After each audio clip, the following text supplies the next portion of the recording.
Screen Team Media. John really is, the outsider, yet John is Wesley's right-hand man. He's been there actually before Wesley when Wesley's father was running the company. They hired John. John's probably one of those guys that have an MBA from Princeton. He might even have a law degree, and they bring these young guys into these companies, and they try to turn them around, or at least try to give them new ideas on how to run the company.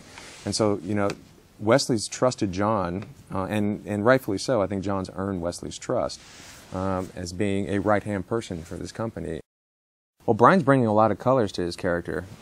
There's a lot of things going on why he is troubled. It's just not, sometimes you get these characters that are written and you think, oh, it's going to be very black and white. And he's got so many shades of gray in the way he's playing things.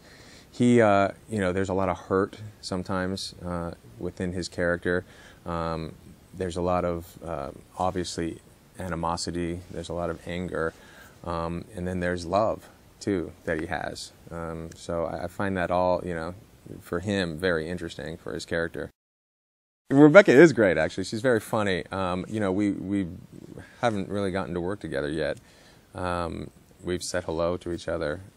But, what's nice is, I have 2 kids. She has 2 young kids. And we play a family that has 2 young kids. So, we've got that down. So we don't have to worry much about that. And so she's very motherly, and I think she's going to play, well, I think she does play just a great confidant for Gabrielle's character, which is nice to have. It's been an unbelievable experience working with Tyler Perry. This is my first film with him. Everyone else, that I've talked to that has worked with him says, he knows what he's doing. He's very quick, and and methodical, and knows what he wants to get and gets it and moves on. And my experience has been exactly that. To me, it's kind of amazing that not only is he the writer, director, but he's also starring, in the film. And I don't know how he keeps it all together, but he does. And it's been great, a wonderful experience. What struck me when I first read this script, what I liked, was just the message of how somebody can kind of walk through life, living their life with everybody else's expectations and just trying to please everybody else. Me for one, I could see how easily someone can do that. And it's about having the courage to actually say, wait a second, step back and say, you know what, I've pleased everybody enough. Now it's time to figure out what I want, in life, and what's important to me, what's in my heart, and to have the courage to follow that.